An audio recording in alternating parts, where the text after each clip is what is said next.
नमस्कार दोस्तों, आज हम हिस्ट्री क्लास देखते हैं। हिस्ट्री में हमने पुरातत्व विभाग में अर्थात पुरातत्व जो भी सिस्टम था, पुरातत्व में दो पार्ट्स हमने बताए थे आपको।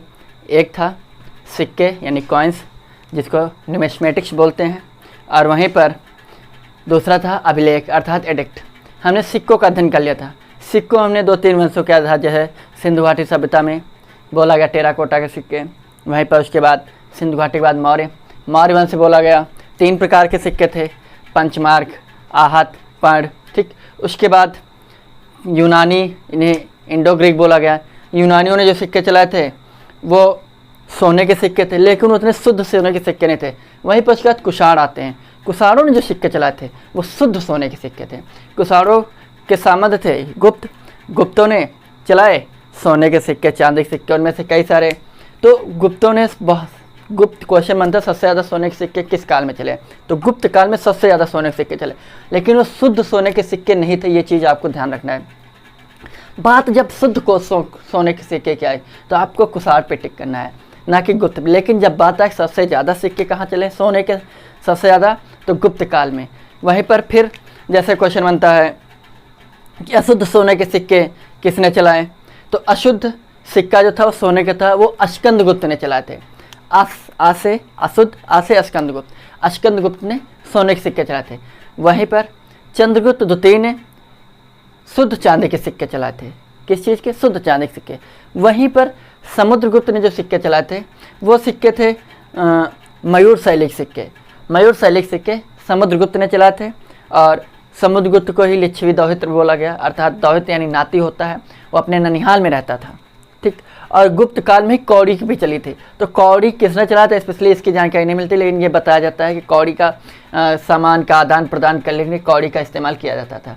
उसके बाद जो सिक्के चले थे वो सिक्के थे सातवाहनों ने शीशे के सिक्के चलाए थे। सातवाहन के बाद गुप्त काल में सिक्के चले थे। हुमायूं के समय पर एक सिक्का चला था चमड़े का सिक्का, लेकिन स्पेशली हुमायूं ने नहीं चलाया था। हुमायूं के कार्यकाल में, हुमायूं के समय के दौरान वो सिक्के चले थे, वो थे चमड़े के सिक्के। लेकिन चलाया किसने था? शिहाबुद्दीन ने। शिहाबुद्दीन एक मछुआरा था। हुमायूं इधर शेरशाह सूरी से डर से भागा था तो जाके नदी में कूद गया था। तो जब नदी में कूद गया तो मछुआरा मछली मांग रहा, तो वहीं पर ये फंस गया था। इसने आवाज़ दिया तो उसने मछुआरे ने इसको बचाया। तो उसने बताया कि मैं शहंशाह हूँ, मैं शासक हूँ इस समय। तो उसने बचाया, तो उसने कहा था हम तुम्हें एक दिन के लिए राजा बना देंगे। तो उसने चांदी चमड़े का सिक्का चलाया था। उसके बाद शेरशाह सूरी ने 3 प्रकार के सिक्के चलाए थे। किसने? कितने प्रकार के? 3 प्रकार। कौन कौन से? दाम, रुपया और असरफी। ये उच्च वर्ग, मध्यम वर्ग, निम्न वर्ग के हिसाब से सिक्के थे। दाम जो था, दाम तांबे का सिक्का था, यानी निचले तबके के लिए, कमज़ोर वर्ग के लिए दाम था। उसके बाद रुपया था। रुपया जो था वो चांदी का था, लेकिन वहीं पर असरफी जो थी सोने के सिक्के होते थे। तो 3 प्रकार के सिक्के यहाँ पर चलाए थे। ठीक, दाम वाम का भी बात होती रहती है कि भैया बताओ ये क्या दाम है। तो उस समय शेरशाह सूरी के दौरान दाम एक मुद्रा का नाम था। ठीक, चलिए तो अब हम अभिलेख पढ़ते हैं। अभिलेख क्या होता है, किसने शुरू किया था सबसे पहले, बाद में किसने शुरू किया था, ये सिर्फ हम जानेंगे। बाकी कौन सा अभिलेख, शिलालेख, स्तंभलेख, गुहालेख, ठीक है, इन सारे लेखों की जानकारी हम जब अशोक के बारे में पढ़ाएंगे अर्थात मौर्य वंश में, तब वहाँ पर स्पेशली हम चीज़ों के बारे में बताएंगे, क्योंकि सबसे ज़्यादा अभिलेख वहीं पर हैं, वहीं पर नहीं है। उसके आगे इक्का दुक्का कहीं मिल जाते हैं बस। ठीक, तो वो सारी चीज़। लेकिन इस समय हम केवल एडिक्ट यानी पुरातत्व था। पुरातत्व के 2 भाग थे कि जानकारी किससे मिली, एक तो सिक्कों से मिली, दूसरा अभिलेखों से मिलती है। ठीक, तो आज हम पढ़ेंगे अभिलेख। क्लियर? बात अगर अभिलेख की जाए, अभिलेख मतलब होता है कि किसी पत्थर उत्थर पे ठोक ठाक के कुछ लिख जाए तो उसको अभिलेख बोलते हैं।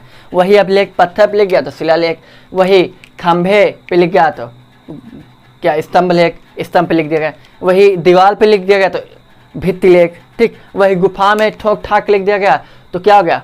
गुहालेख। बस इतनी चीज़ें पढ़नी होती है। ठीक, बात अगर अभिलेख की जाए तो इसका अध्ययन पुरालेख कहलाता है। क्या कहलाता है? पुरालेख शास्त्र के अंतर्गत हम अभिलेख का अध्ययन करते हैं। अभिलेख की इंग्लिश होती है एडिक्ट। क्या बोलते हैं? एडिक्ट। क्लियर? और इसी को इंग्लिश में एपिग्राफी यानी कि अभिलेख का अध्ययन पुरालेख शास्त्र कहलाता है। पुरालेख शास्त्र को इंग्लिश में बोलते हैं एपिग्राफी। Epigraphy clear. एपिग्राफी के अंतर्गत हम शिलालेखों का अध्ययन करते हैं। तो बात अगर शिलालेखों की है, सबसे पहले शिलालेख का भारत में सबसे पहले शिलालेख चलाने का जो जिक्र है उसकी जानकारी अशोक के समय से हुई है।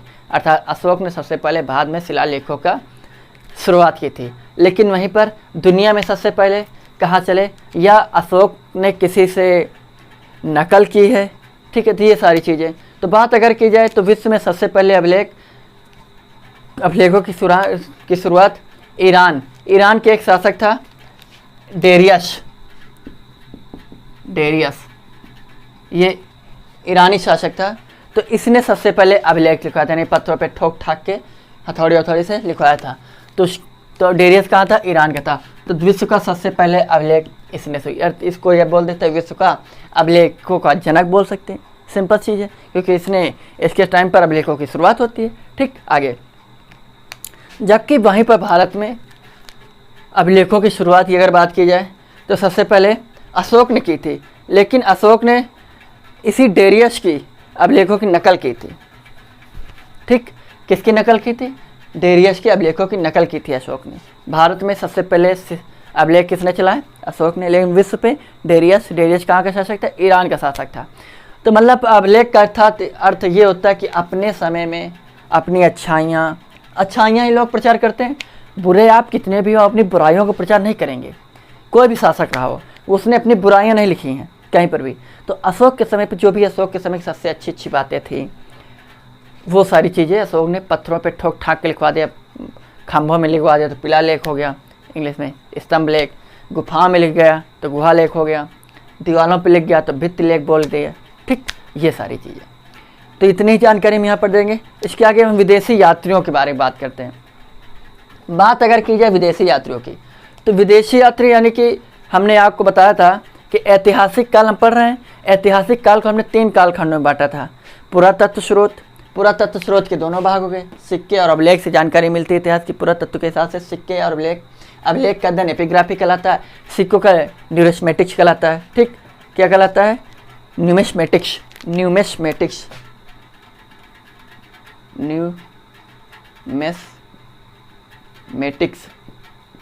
के अंतर्गत हम सिक्कों का अध्ययन करते हैं। वहीं पर एपिग्राफी के अंतर्गत, एपी में शायद ई होता है या ए होता है, देख लेना, इंग्लिश कमज़ोर बहुत है। एपिग्राफी अभिलेखों का अध्ययन एपिग्राफी अर्थात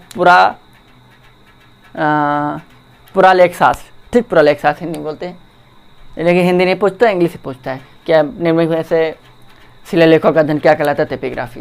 क्लियर, चलिए आगे। उसके बाद हमने ऐतिहासिक काल को 3 कालखंडों में बांटा था। ऐतिहासिक काल 3 कालखंड, एक तो पुरातत्व स्रोत, दूसरा विदेशी स्रोत, तीसरा था आपका साहित्यिक स्रोत। ऐतिहासिक काल 3 कालखंड थे। पहला पुरातत्व काल, ये पुरातत्व स्रोत, ये हमने पढ़ लिया है। विदेशी स्रोत, ठीक, ये विदेशी यात्री, वही चीज। फिर उसके बाद साहित्यिक स्रोत। क्लियर। तो आज हम विदेशी यात्रियों का वर्णन, कौन कौन से विदेशी यात्री हमारे यहाँ आए, कब कब आए, उन्होंने कौन कौन सी पुस्तकें लिखी, अपनी पुस्तक में किन किन शासकों का जिक्र किया है, उस समय की शासन व्यवस्था प्रशासन व्यवस्था क्या थी, उस समय के राजा कैसे काम करते थे, उस समय के सैनिकों का क्या रोल होता था, मतलब पूरा मंत्रिमंडल कैसे उनका होता था, राजा वाजा की भूमिका क्या होती थी, प्रजा वर्जा के लिए कैसे काम करते थे, इन सारी चीज़ों की जानकारी इन्होंने अपनी अपनी किताबों में दी है। तो भारत का जो इतिहास है ना, इन्हीं विदेशी यात्रियों की किताबों से ही लिया गया है। इन्होंने जो जिक्र कर दिया वही हम मान रहे हैं, वही हम पढ़ रहे हैं। लेकिन मॉडर्न हिस्ट्री की जब बात की जाती है, अर्थात आधुनिक इतिहास में, तो आधुनिक इतिहास में बहुत सारा इतिहास गलत दिखाया गया है। इससे ये बात चलती है कि जो मध्यकालीन इतिहास है, मिडाइवल हिस्ट्री है, मिडाइवल हिस्ट्री में भी बहुत सारा इतिहास गलत दिखाया गया। जैसे अभी हाल ही में राजस्थान में जो आप पढ़ते हैं हल्दी घाटी का युद्ध, हल्दी घाटी का युद्ध किसके मध्य हुआ था, अकबर और महाराणा प्रताप के मध्य हुआ जाता है। महाराणा प्रताप की तरफ से कौन आया था, मान सिंह लड़ने आया था, उनका सेनापति। इधर से महाराणा प्रताप। लेकिन वो राजस्थान में एक स्थान में आपको यही बता दो, जिक्र हो रहा है तो राजस्थान में एक्चुअली में हल्दी घाटी की बात की जाए तो हल्दी घाटी कोई मैदान नहीं है। एक वहाँ पर एक आप तिले मन्नार नहीं, तिल्लई करके एक स्थान है, उदयपुर से 40-40 किलोमीटर पूर्व में पड़ता है, सॉरी पश्चिम में पड़ता है उदयपुर से, ठीक। तो वहाँ से एक तिल्लई करके एक स्थान है, क्लियर याद नहीं रहा, उस स्थान पे ये युद्ध होता है। और ये जो घाटी बोली जाती है हल्दी घाटी की, या आप जब उस मैदान पे जाएंगे तो एक दर्रा पड़ता है, ठीक है, घाटी पड़ती है पहाड़ों के बीच से, वहाँ से स्पेशली 2-4 पहिया वाहन आसपास नहीं जाता है, मतलब एक साथ नहीं निकल सकते हैं। तो सकरी घाटी थी, तो सकरी घाटी की जो मिट्टी थी तो पीली थी, इसलिए उस मिट्टी की पीली वजह से उस घाटी का नाम था हल्दी घाटी, ठीक है। तो वहाँ से जाते थे, स्पेशली वो युद्ध जो था मराठों का, सॉरी हाँ, महाराणा प्रताप का उद्देश्य ये था कि ये वहाँ पर मुगल सेना बहुत बड़ी थी, तो उसको ये यहाँ घाटी तक लाना चाहते थे। तो ये युद्ध इसलिए वहाँ से यहाँ तक लड़ा गया था, ठीक। और इस युद्ध में महाराणा प्रताप की विजय हुई थी। और अब वो पत्थर वहाँ का बदल दिया गया है। उस पत्थर में ये लिखा था कि महाराणा प्रताप भाग गए थे और वहाँ उसकी सेना भाग गई थी। इस प्रकार से मान सिंह विजयी रहा, यानी अकबर विजयी रहा। लेकिन फिर ये कहा जाता है उसके बाद महाराणा प्रताप ने उस क्षेत्र की भूमि का लोगों को पट्टा किया था। तो आप अपने दरवाजे का पट्टा आप किसी दूसरे की ज़मीन का पट्टा तो कर नहीं सकते। पट्टा यानी कि किसी दूसरे का नाम लिख देना, ठीक, कर नहीं सकते। तो महाराणा प्रताप कैसे कर सकता था, वो भी दूसरे राजा के समय की बात, दूसरे राजा की भूमि को आप कैसे कर सकते हो। तो इससे ये सिद्ध होता है कि महाराणा प्रताप ने हल्दी घाटी के युद्ध को जीता था, इसलिए वहाँ का पत्थर हटा दिया गया है और वहाँ पर महाराणा प्रताप की विजय को लिख दिया गया है उस पत्थर पे, ठीक। ये कहानी थी। इससे ये जानकारी मिलती है कि जो हमारा इतिहास है वो बहुत तोड़ मरोड़ कर लिखा गया है। स्पेशली जो वास्तविकता है, जो हकीकत है, जो रियलिटी है, वो देखने को नहीं मिलती है। वो आप जब ऐसे चीज़ों को आप जोड़ेंगे तो आपको कहानी कुछ दूसरी होगी, ठीक है। ये सारी चीज़ें तो विदेशी यात्रियों का बहुत सहयोग रहा हमारे इतिहास को जानने में, ठीक है। तो हम विदेशी यात्रियों का आज हम अध्ययन करेंगे। चलिए, बात अगर विदेशी यात्रियों की की जाए, ठीक है, किसकी? विदेशी यात्री, विदेशी यात्री, क्लियर, ओके। तो सबसे पहला एक आदमी था हेरोडोटस। हेरोडोटस की पुस्तिका थी हिस्टोरिका। क्या थी? हिस्टोरिका। तो हेरोडोटस की पुस्तक हिस्टोरिका में इतिहास की जानकारी मिलती है। तो उस हिस्टोरिका हेरोडोटस की पुस्तक को हिस्टोरिका थी, उसी के आधार पर बाद में बहुत सारी चीज़ों की जानकारी मिलती है। तो इस प्रकार से, और हेरोडोटस जो है इतिहास का जनक बोला जाता है हेरोडोटस को। हेरोडोटस जो है इतिहासकार था और साथ ही भूगोल वेत्ता भी था। दो चीज़ें थी उसकी क्वालिटी, ठीक है। इतिहासकार था ही, भूगोल वेत्ता भी था। एक चीज़ आप जान लें, जो शख्स इतिहासकार होगा वो भूगोल वेत्ता भी हो सकता है, जो भूगोल वेत्ता होगा इतिहासकार भी होगा, क्योंकि ये दोनों सब्जेक्ट क्या हैं, एक दूसरे से मर्ज हैं। 50-50% का इनको दोनों का संबंध रहता है, ठीक।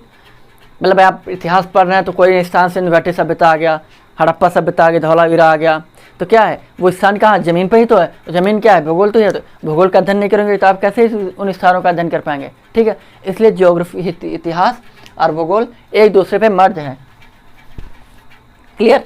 इतिहास में स्पेशली उस क्षेत्र के लोगों के बारे में, वहाँ के राजा के बारे में, वहाँ शासक के बारे में, वहाँ प्रजा के बारे में, वहाँ प्रशासनिक व्यवस्था क्या थी, इन सब चीज़ों का अध्ययन करें, धर्मों के अध्ययन करें।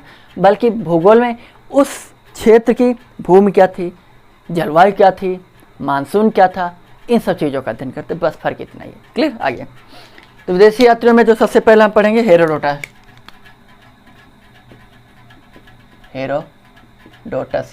हेरोडोटस की पुस्तक थी हिस्टोरिका, क्लियर। और हेरोडोटस इतिहास के जनक भी हैं। H for Historica, H for Herodotus, H for history. क्या कॉम्बिनेशन मिल गया, संयोग देखिए। तो हेरोडोटस क्या है? इतिहास, यानी H for Herodotus, H for history. यानी याद लोग अक्सर कन्फ्यूज हो जाते हैं, तो कन्फ्यूज नहीं होना है। H for history, H for Herodotus, ये जनक हैं, इतिहास के जनक हेरोडोटस हैं। दूसरा विदेशी यात्री आता है प्लिनी, ठीक, प्लिनी। तो प्लिनी की पुस्तक थी नेचुरल हिस्टोरिका। क्या है? नेचुरल हिस्टोरिका प्लिनी की पुस्तक है, प्लिनी की पुस्तक है नेचुरल हिस्टोरिका। क्लियर?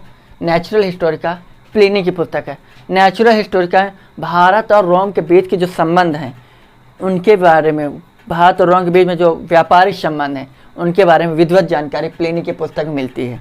और ये अक्सर पूछ लिया जाता है निम्नलिखित में किस शासक ने भारत और रोम के बीच व्यापारिक संबंधों का जिक्र किया है? तो कौन सा? प्लिनी। पुस्तक नेचुरल हिस्टोरिका, हेरोडोटस की हिस्टोरिका, प्लिनी की नेचुरल हिस्टोरिका। क्लियर? अगला है, एक पुस्तक है, क्या है? Periplus of Erythraean Sea. क्या है? Periplus of Erythraean Sea, Periplus of the Erythraean Sea. ठीक, एरिथ्रियन सी। ये जो पुस्तक है इसका जो राइटर है उसके बारे में जानकारी नहीं मिलती है। तो अक्सर क्वेश्चन पूछ लिया जाता है ऐसी कौन सी पुस्तक है जिसका रचनाकार अज्ञात है? ठीक, तो क्वेश्चन ये नहीं पूछता कि रचनाकार कौन है, अज्ञात कौन है, ये नहीं पूछता क्वेश्चन। क्वेश्चन यहाँ से ये बनता है कि सबसे सटीक जानकारी भारत के इतिहास की किस पुस्तक में मिलती है? तो पेरिप्लस ऑफ द एरिथ्रियन सी में भारतीय इतिहास की एक सटीक जानकारी मिलती है। इसे बोलते हैं समुद्री व्यापार की गाइड भी इसको कहते हैं। क्या कहते हैं? समुद्री व्यापार की गाइड इसको बोलते हैं, समुद्री व्यापार की गाइड, समुद्री व्यापार की, अर्थात जिसको समुद्री व्यापार करना होता है इस पुस्तक को लोग पढ़ते हैं। अर्थात समुद्र से कैसे आना जाना है, कैसे लोगों से बातचीत करना, मतलब जो भी सिस्टम हो गाइड करने का इनका काम है। ठीक है, तो ये इस पुस्तक को बोलते हैं समुद्री व्यापार की गाइड। किसको? पेरिप्लस ऑफ द एरिथ्रियन सी। इसका जो राइटर है, जो लेखक है, जो रचनाकार है वो अज्ञात है। क्लियर? अगला, टॉलमी एक नंबर का पागल रहा, इसको लोगों ने भगवान मान लिया था। टॉलमी की पुस्तक थी ज्योग्राफिका। क्या थी? ज्योग्राफिका, ज्योग्राफी का। इसने कहा था पृथ्वी स्थित है, पृथ्वी के चारों ओर सूर्य चक्कर लगाता है। क्लियर? और वहाँ के लोगों ने, अर्थात यूनान के लोगों ने इसको भगवान समझ लिया था। यार ये तो भगवान हो गया, इसको विधिवत तरीके से पता है, इसको तो वो चीज़ पता है जो कोई नहीं जान सकता है। ठीक है, तो इसने बताया था कि सूर्य चारों ओर चक्कर लगाता है, पृथ्वी अपनी जगह पर स्थित है, जिसको भारत बाद में कैप्लन ने गलत ठहरा दिया था। क्लियर? अगला, कुछ यूरोपीय यात्री आए थे। ठीक, चीज़ों के स्क्रीनशॉट लेते रहें, साथ में लिखते रहें, चाहे तो अभी लिखें चाहे बाद में। नोट्स बनाना बहुत इंपॉर्टेंट है, विदाउट नोट्स आपकी स्टडी मज़ेदार नहीं होगी, इतना आप जान लीजिए। विदेशी यात्री के बाद हम पढ़ेंगे यूरोपीय यात्री। क्लियर? यूरोपियों का दिन कर लें।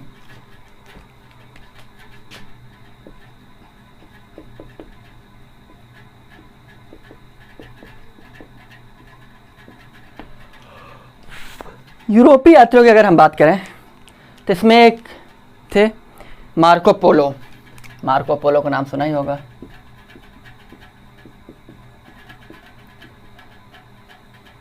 मार्को पोलो इटली का था। क्वेश्चन कई बार पूछा गया है कि मार्को पोलो किस देश से संबंधित था, तो इटली से। क्लियर? इटली वही है जो सोनिया गांधी का मायका, राहुल गांधी का ननिहाल, राजीव गांधी का ससुराल। चीज़ एक, तरीके तीन। प्रियंका गांधी का भी ननिहाल है। आगे, रॉबर्ट वाड्रा की सास का मायका। चलिए आगे। ठीक है, तो इसमें इन्होंने चीन की यात्रा की थी। किसकी यात्रा की थी? चीन की यात्रा। कुछ खास इन्होंने जानकारी नहीं दी थी, बस उस समय की नाम आता है। एक था मेगास्थनीज, यूनान का था। कौन था? मेगास्थनीज।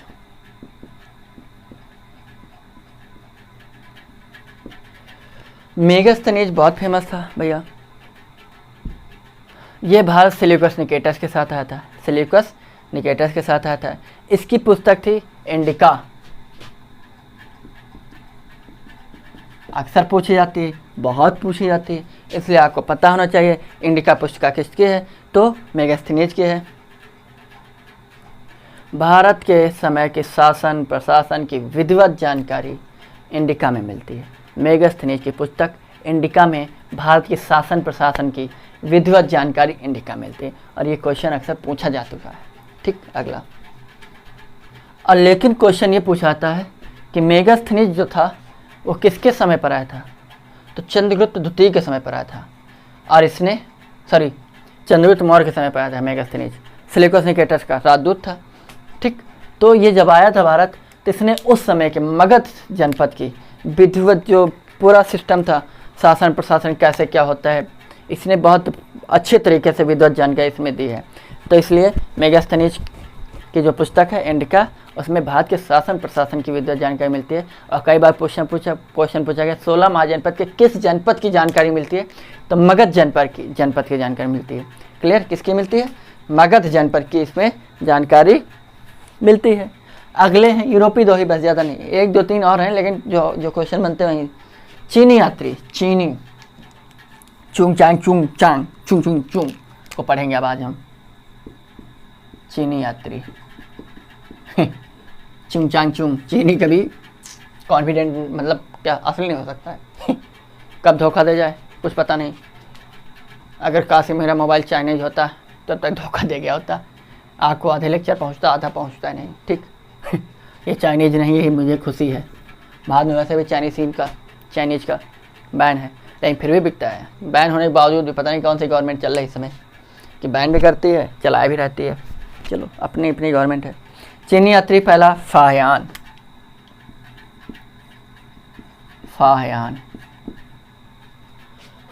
की पुस्तक थी फो क्यू की।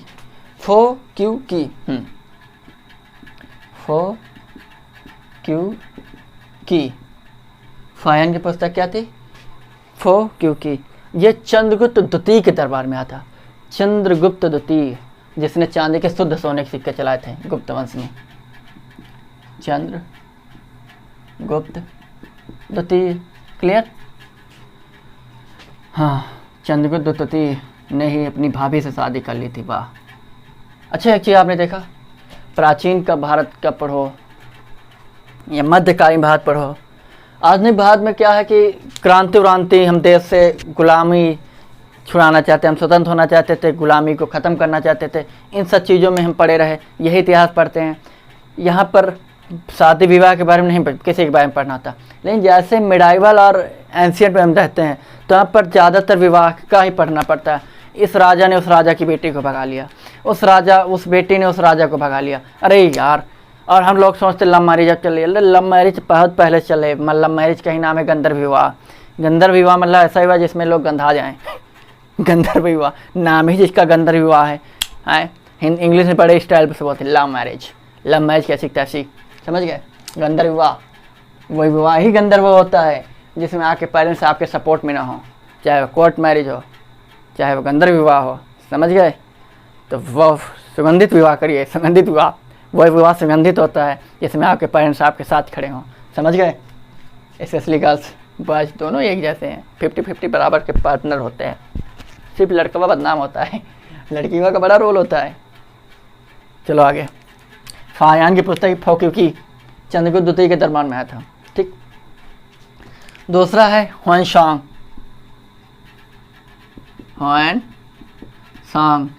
ह्वेनसांग को 2-3 नाम से जानते हैं। एक शाक के बोलते हैं, दूसरा बोलते हैं वानचुंग भी बोलते हैं इसको, वानचुआंग बोलते हैं। ठीक, और ह्वेनसांग को ही यात्रियों को राजकुमार बोलते हैं। ठीक, ह्वेनसांग की पुस्तक थी सी युकी। बहुत कुछ आता है। फोक्यू की, फाहियान, सी युकी, ह्वेनसांग, गुड। शिवकी के हर्षवर्धन के समय की जानकारी मिलता है। हर्षवर्धन के दरबार में, हर्षवर्धन इनका भाई रहा राजवर्धन। ठीक, हर्षवर्धन के दरबार के इसमें मतलब शासन व्यवस्था कैसी थी। हर्षवर्धन ने इसको एक यज्ञ कराता था, महामोक्ष यज्ञ ऐसे शायद कुछ कराता था हर्षवर्धन। तो ये जो आपका इलाहाबाद का महाकुंभ लगता है, तो यहाँ इसने 6ठा महामोक्ष यज्ञ कराया था शायद। तो उसमें इसको वो बना दिया था पुरोहित, पंडित पुरोहित टाइप। ठीक, तो लोग भड़क गए थे। और ये भी बोलते हैं कि ह्वेनसांग बहुत बड़ा दानी था, हर्षवर्धन इसने अपने अंतिम महामोक्ष यज्ञ में अपने शरीर के वस्त्र तक दान कर दिए थे, वस्त्र तक दान कर दिए थे। ठीक, बहुत बड़ा योद्धा था, सिर्फ एक आदमी से हारा था, पुलकेशिन द्वितीय से, जो यहाँ इधर मराठा और आठा का था। ठीक, मराठा और आठा साम्राज्य पुलकेशिन द्वितीय के अंतर्गत आता था, केवल पुलकेशिन द्वितीय से आता था। हिमालय के दक्षिण, ठीक, विंध्य के उत्तर में जितना भी एरिया पश्चिम से पूर्व तक इस समय है, ये पूरे पे इसका अधिकार था। इतना बड़ा शासक था, आज सोच सकते हैं। हर्षवर्धन बहुत बड़ा योद्धा रहा भैया। अगला इत्सिंग। इत्सिंग की कहानी सुन लो भैया। इत्सिंग जो था, होनसांग यहाँ नालंदा में पढ़ने आया था, नालंदा बिहार, वहाँ पढ़ने आया था। पढ़ने के बाद बहुत है टॉपर रहा टॉपर रहा, वहाँ पढ़ावे लाग, पढ़ात फिर घूमे लाग, फिर हर्षवर्धन के दरबार में आवा रहा है। ठीक है, तो उनके दरबार के बारे में कहानी आने लिखी थी। अगला ये जो इत्सिंग था, ये बौद्ध धर्म के, बौद्ध ग्रंथों के 400 प्रतिलिपि अपने साथ लेकर गया था। प्रतिलिपि यानी फोटोकॉपी। सुत्त पिटक, अभिधम्म पिटक, विनय पिटक, जिनको बोलते हैं एक साथ में त्रिपिटक। त्रिपिटक कौन कौन से हैं? अभिधम्म पिटक, विनय पिटक, शुद्ध पिटक। समझ गए? ये पिटक, इन्हीं की 400 प्रतियां लेकर गया था, चीन में बांटा था, लोगों ने पढ़ा था। तब लोगों को लगा नहीं, एक धर्म ऐसा भी है जिसमें लोग इंसानियत के लिए लड़ते हैं, अहिंसा के लिए लड़ते हैं। अहिंसा परमो धर्म महात्मा गांधी का नारा था। और अहिंसा कहाँ से मिली महात्मा गांधी को? इसकी चेष्टा कहाँ लगी, अर्थात कहाँ से प्रेरित हुए थे? गौतम बुद्ध से। ठीक, अहिंसा, तो गौतम बुद्ध का एक ही नारा था, अहिंसा परमो धर्म, अर्थात अहिंसा के रूपी व्यतीत करो, हिंसात्मक रूपी जिंदगी बेकार होती है। ठीक, समझ गए? तो 400 प्रतिलिपि अपने साथ लेकर गया था। और प्रतिलिपि नहीं कि एक प्रति लिख लो, ऊपर रखे फोटो खचाखच कॉपी आ रही बांटा, तो वो नहीं, हाथ से लिखित नकल लिख के, समझ गए? ये सारा सिस्टम था। इत्सिंग हस्तलिखित 400 प्रतिलिपियाँ लेकर गया था इत्सिंग। फिर कुछ मुसलमान यात्री थे, जैसे अल-बरूनी, अल-मसूदी, अब्दुल रज्जाक, इब्न बतूता, तो बहुत ही पूछा जाता है, इब्न बतूता पतूता, इब्न बतूता महाराजूता और गया बूटा। ठीक, तो मुस्लिम यात्री के बारे में पढ़ लेते हैं, कुछ जानकारी ले लेते हैं, अच्छी चीज़ है।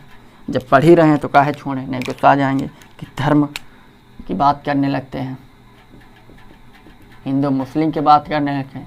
मुस्लिम यात्री, यही धर्म, भारत एक ऐसा धर्म है जो सभी के बारे में सोचता है, दूसरा कोई धर्म नहीं। मुसलमान तो कभी सोच, मतलब मुसलमान नहीं, पाकिस्तान में जो मुसलमान है वो ख़तरनाक वाला है, इंडिया में जो मुसलमान है वो अच्छा वाला है, लेकिन कुछ कुछ बीज यहाँ पर हैं वो भी खतरनाक हो गए हैं।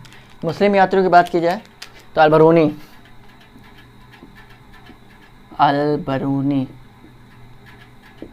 अल-बरूनी की एक पुस्तक है किताबुल हिंद, बहुत पूछे जाते हैं, किताबुल हिंद, उल हिंद। ठीक,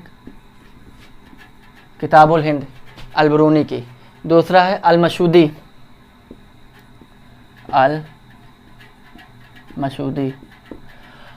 अल-मसूदी ने एक पुस्तक लिखी थी, भारतीय मानसून की जानकारी, इसकी पुस्तक मिलती है, भारतीय मानसून की जानकारी, भारतीय मानसून की जानकारी। अल-मसूदी, मसूदी में माँ, मानसून में माँ, याद करने का तरीका 11। अब्दुल रज्जाक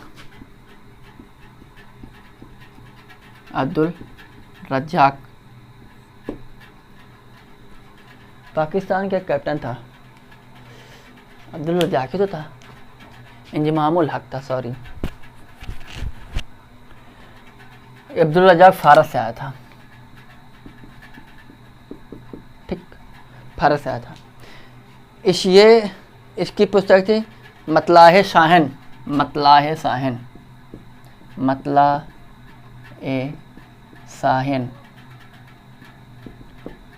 शाहीन, इनकी पुस्तक थी। इसमें दक्षिण भारत के बारे में जानकारी मिलती है, दक्षिण भारत के बारे में जानकारी, मतलाए शाहीन में दक्षिण भारत की जानकारी मिलती है। एक है इब्न बतूता, सभी को पता है, रहला, ठीक, रहला इब्न बतूता की पुस्तक है। क्लियर? ये सारी चीज़ें हैं भैया, समझ गए हिस्ट्री में। तो क्या क्या पढ़ लिया हमने? अभिलेख पढ़ लिए, डेरियस अभिलेखों का जनक, उसी से प्रेरित होकर अशोक ने भारत में चला दिए थे अभिलेख की प्रथा, ठोक ठाक के लिखो भैया। फिर उसके बाद यात्री हमने पढ़े, जैसे सबसे पहला कौन था? हेरोडोटस। हेरोडोटस के बाद प्लिनी की पुस्तक नेचुरल हिस्टोरिका, और हेरोडोटस की पुस्तक थी हिस्टोरिका। फिर एक पुस्तक थी अज्ञात आदमी की, Periplus of the Erythraean Sea, ठीक है, इसमें समुद्री व्यापार के गाइड बोलते हैं इसको। और जो था प्लिनी में था भारत और रोम के बीच के संबंध की जानकारी प्लिनी की पुस्तक नेचुरल हिस्टोरिका से मिलती है। फिर एक जने आ गए थे, क्या नाम था उनका? अरे वही प्लिनी, अरे उसका नाम क्या था जिसने बताया था सूर्य पृथ्वी के चारों, टॉलमिया ज्योग्राफी का उसकी पुस्तक थी। फिर उसके बाद हमने किसको पढ़ा? यूरोपीय यात्रियों को।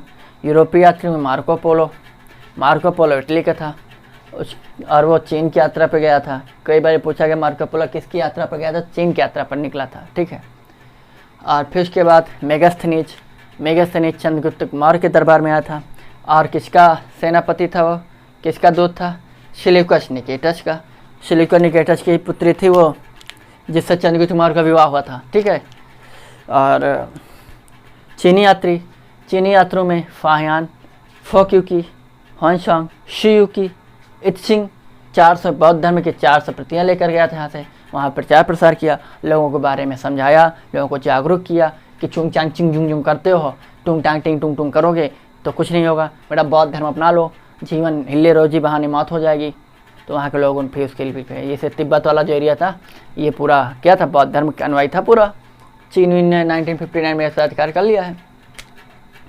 फिर उसके बाद इत्सिंग हो गया। होनसांग को यानचुआंग बोलते हैं, ठीक, यानचुआंग, और यात्रियों को राजकुमार बोलते हैं, शाक्य भी बोलते हैं ठीक।